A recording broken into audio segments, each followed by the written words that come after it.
हनुमानगढ़ का पीलीबंगा इस वक्त सियासी घमासान का केंद्र बना है। यहां कांग्रेस की पूर्व पार्षद ने अपनी ही पार्टी के विधायक विनोद गोठवाल पर लाखों की रिश्वत लेने का आरोप लगाया, वो भी एक खास पद दिलाने के लिए।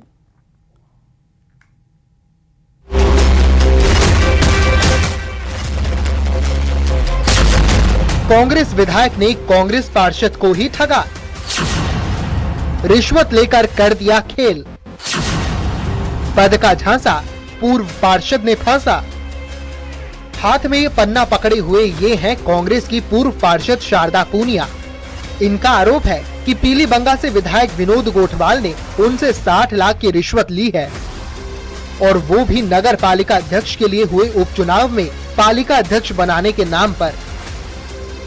1 साल पहले जब हमारा उपचुनाव था, उस टाइम विनोद गोठवाल ने कहा पैसे लगेंगे, मेरे को पैसे दे दो, मैं आपको चेयरमैन बना देता हूँ। इसने हमारे से 60 लाख रुपए ले लिए, और जब टाइम पास आया, 16 तारीख को चुनाव था, 14 तारीख को ये भागने लग गया था, और जब ये चुनाव पास 16 तारीख आई, उस दिन रफू हो गया। गौर करने वाली बात है कि विधायक भी कांग्रेस पार्टी से ही आते हैं। ऐसे में अपनी ही पार्टी के विधायक पर यूं गंभीर आरोप लगाने के पीछे की वजह ये है कि 1 साल बीत जाने के बाद भी ना तो शारदा पूनिया को अध्यक्ष बनाया गया है और ना ही उनके पैसे यानी 60 लाख रुपए लौटाए गए हैं। और जब ये रकम वापस मांगी भी गयी तो जान से मारने की धमकियाँ दी जाने लगी। गंदी गंदी गालियाँ निकाली और 100 लोग वहाँ पे मौजूद थे। तो क्या मांग कर रहे हैं सरकार से? सरकार से ये मांग कर रहे हैं, मैं एक महिला हूँ, हमारे महिलाओं के साथ ऐसा दुर्व्यवहार कर रहे हैं। हम कांग्रेसी हैं, जन्मजात से कांग्रेसी हैं, और अभी भी हम कांग्रेस के साथ हैं, पर ये कांग्रेस का विधायक है और ये गुंडागर्दी कर रहे हैं। और मैं जांच की मांग कर रही हूँ, भाई हमारी जांच हो और सही जांच हो। तो ये कौन है विनोद? ये हमारा विधायक है विनोद गोठवाल। बहरहाल अपने साथ हुई इस कथित ठगी के खिलाफ शारदा पूनिया सीधा जा पहुंची हनुमानगढ़ पुलिस अधीक्षक बी आदित्य के दफ्तर, जहां ज्ञापन सौंपकर मामले की निष्पक्ष जांच की गुहार लगाई है। साथ ही चेतावनी भी दी कि अगर पुलिस से न्याय नहीं मिला तो वो इस मामले को कांग्रेस आला कमान तक लेकर जाएंगी। शारदा पूनिया का ये कहना है कि अगर निष्पक्ष रूप से पुलिस की जांच नहीं होती तो वे इस मामले को कांग्रेस आला कमान तक भी लेकर जाएंगी। वहीं इस मामले में पुलिस अधीक्षक हनुमानगढ़ बी आदित्य का कहना है कि पूरे मामले की निष्पक्ष जांच की जाएगी। अपनी ही पार्टी के विधायक पर लगे इस आरोप के बाद सियासी हड़कंप भी मचा हुआ है। हालांकि इस पूरे मामले में जब विधायक विनोद गोठवाल का पक्ष जानने के लिए उनसे संपर्क करने का प्रयास किया गया तो उनसे संपर्क नहीं हो सका, लिहाजा अभी विधायक का पक्ष आना बाकी है। तब तक पुलिस ने भी जांच का आश्वासन दिया है। Bureau report, news 18। दुबई में बैठकर भारत के लोगों को करोड़ों का चूना लगाने वाला साइबर ठगी का मास्टरमाइंड आखिरकार पुलिस के शिकंजे में है।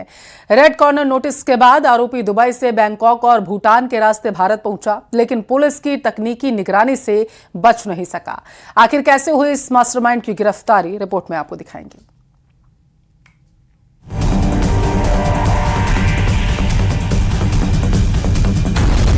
फर्जी खातों का जाल कर गया कंगाल। 160 करोड़ की साइबर ठगी का खेल। दुबई से बैंकॉक, भूटान और भारत, ठगी से जुड़े तार, मास्टरमाइंड गिरफ्तार। साइबर अपराध की दुनिया का एक बड़ा चेहरा अब सलाखों के पीछे है। डूंगरपुर साइबर थाना पुलिस ने ऑपरेशन म्यूल हंटर के तहत उस मास्टरमाइंड को गिरफ्तार किया है, जो दुबई में बैठकर साइबर ठगी का पूरा नेटवर्क संचालित कर रहा था। पुलिस के मुताबिक आरोपी घनश्याम कलाल ने अपने साथियों के साथ देश भर में सैकड़ों म्यूल अकाउंट तैयार करवाए और उन्हीं अकाउंट के जरिए 160 करोड़ रुपए ठगी को अंजाम दिया। मामले की शुरुआत तब हुई जब एक ग्रामीण को मुफ्त पैन कार्ड बनवाने का झांसा देकर उसके नाम से बैंक अकाउंट खुलवाया गया। बाद में उसी अकाउंट में 81,69,000 रुपए का संदिग्ध लेन देन सामने आया। जांच आगे बढ़ी तो एक एक कर आरोपी गिरफ्तार होते गए, लेकिन पूरे नेटवर्क का सरगना दुबई से ऑपरेशन चला रहा था। पुलिस की तकनीकी सर्विलांस लगातार आरोपी का पीछा कर रही थी। मुख्य सरगना घनश्याम पुत्र नरेंद्र कलाल, निवासी कलालवाड़ी, सिमलवाड़ा, जो दुबई में बैठकर ठगी की वारदातों को अंजाम देता था। आरोपी के खिलाफ रेड कॉर्नर नोटिस जारी था, तो वह पहले दुबई से बैंकॉक गया, बैंकॉक से भूटान के रास्ते इंडिया में आया और असम केरल होते हुए कल उसके अजमेर में होने की सूचना पर हमारी टीम आ गई और उदयपुर के पास से उसको डिटेन किया गया। आरोपी को गिरफ्तार कर लिया गया है। बहुत गहनता से अनुसंधान किया जा रहा है। पूछताछ में ये भी सामने आया कि ये गिरोह भोले भाले लोगों को सरकारी योजनाओं का लाभ, फ्री पैन कार्ड और पैसों का लालच देकर उनके नाम से बैंक अकाउंट खुलवाते थे और बाद में इन्हीं अकाउंट का इस्तेमाल विदेश में बैठकर शेयर ट्रेडिंग और ऑनलाइन बेटिंग के नाम पर साइबर ठगी की रकम ट्रांसफर करने में किया जाता था। पुलिस ने अब तक 450 से ज्यादा म्यूल अकाउंट चिन्हित किए हैं, जिनसे करीब 160 करोड़ रुपए की साइबर ठगी का खुलासा हुआ। अब पुलिस आरोपी से पूछताछ कर पूरे अंतर्राष्ट्रीय साइबर नेटवर्क, उसके विदेशी कनेक्शन और ठगी की रकम से ट्रेल की पड़ताल में जुटी है। आने वाले दिनों में इस नेटवर्क से जुड़े और बड़े खुलासे होने की संभावना है। न्यूज़ 18 के लिए डूंगरपुर से जयेश पवार की रिपोर्ट। उत्तर प्रदेश के रामपुर में मोहम्मद अली जौहर यूनिवर्सिटी की इमारतों को गिराने के आदेश के खिलाफ छात्रों का अनिश्चितकालीन धरना प्रदर्शन जारी है। विश्वविद्यालय के मेन गेट पर छात्र इकट्ठा हो गए, आरडीए के खिलाफ विरोध प्रदर्शन किया। जौहर यूनिवर्सिटी को लेकर सियासत गर्म है। सपा सांसद रुचि वीरा ने धमकी दी है कि अगर बुलडोजर एक्शन हुआ तो ईंट से ईंट बजा दी जाएगी। तो वहीं बीजेपी ने भी पलटवार किया है। रिपोर्ट देखिए आप।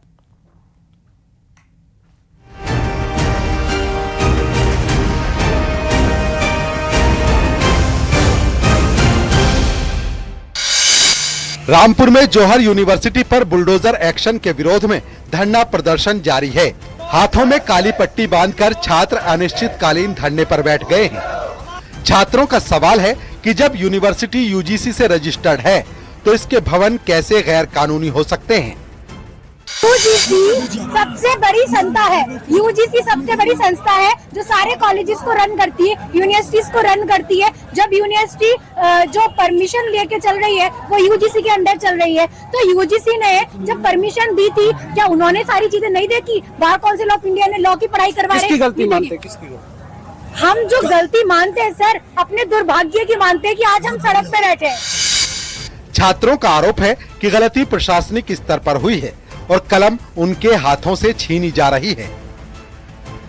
प्रशासन ने विश्वविद्यालय के ध्वस्तीकरण के आदेश दिए हैं, उन्हें तत्कालीन रूप से निरस्त किया जाए। अच्छा, आपको ये पता है ध्वस्तीकरण का आदेश दिया क्यों है? सर, ध्वस्तीकरण का आदेश विश्वविद्यालय एक जमाने से चल रहा है, यूजीसी से रजिस्टर्ड है। क्योंकि आपने उस टाइम मैप नहीं मांगे, आपकी रात में आँख खुली तो मैप देखते हैं जौहर विश्वविद्यालय के पास है नहीं है, पहले से क्यों नहीं देंगे अपने अधिकार। जैसलमेर में परीक्षा में नकल का बड़ा खुलासा हुआ। देखिए, जोधपुर के जेएनवीयू की फ्लाइंग स्क्वाड की कार्रवाई देखने को मिली। शिक्षक पर नकल कराने का आरोप लगाया गया। 93 कॉपियां सील कर दी गई हैं। श्री कर्णी कॉलेज कजोई में नकल का मामला दर्ज किया गया है।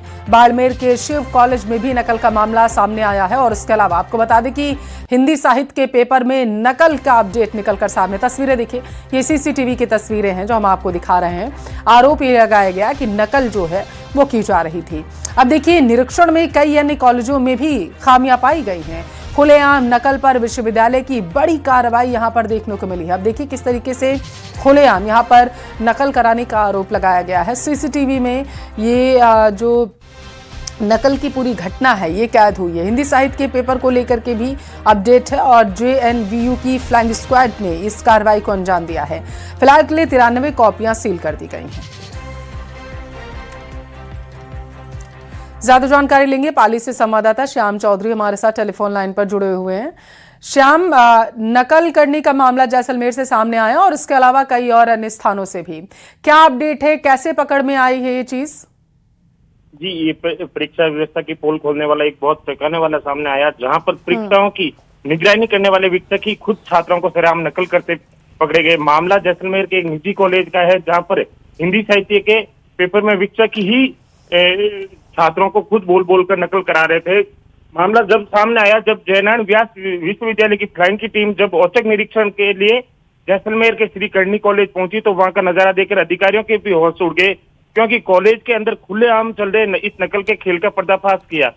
यूनिवर्सिटी की फ्लाइंग टीम के professor Aman Singh, doctor Suresh Chaudhary, doctor Lalit जाला, व डॉक्टर गौरव जैन की टीम ने एक्शन लेते हुए तुरंत सामूहिक नकल का मामला दर्ज कराते हुए 93 कॉपियां सील की।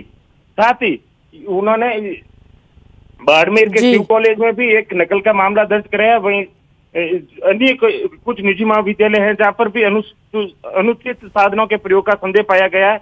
इन केंद्रों की भी विस्तृत जांच करने के लिए अनुशंसा की गई है। जी। ठीक है, बहुत शुक्रिया आपका जानकारी साझा करने के लिए श्याम।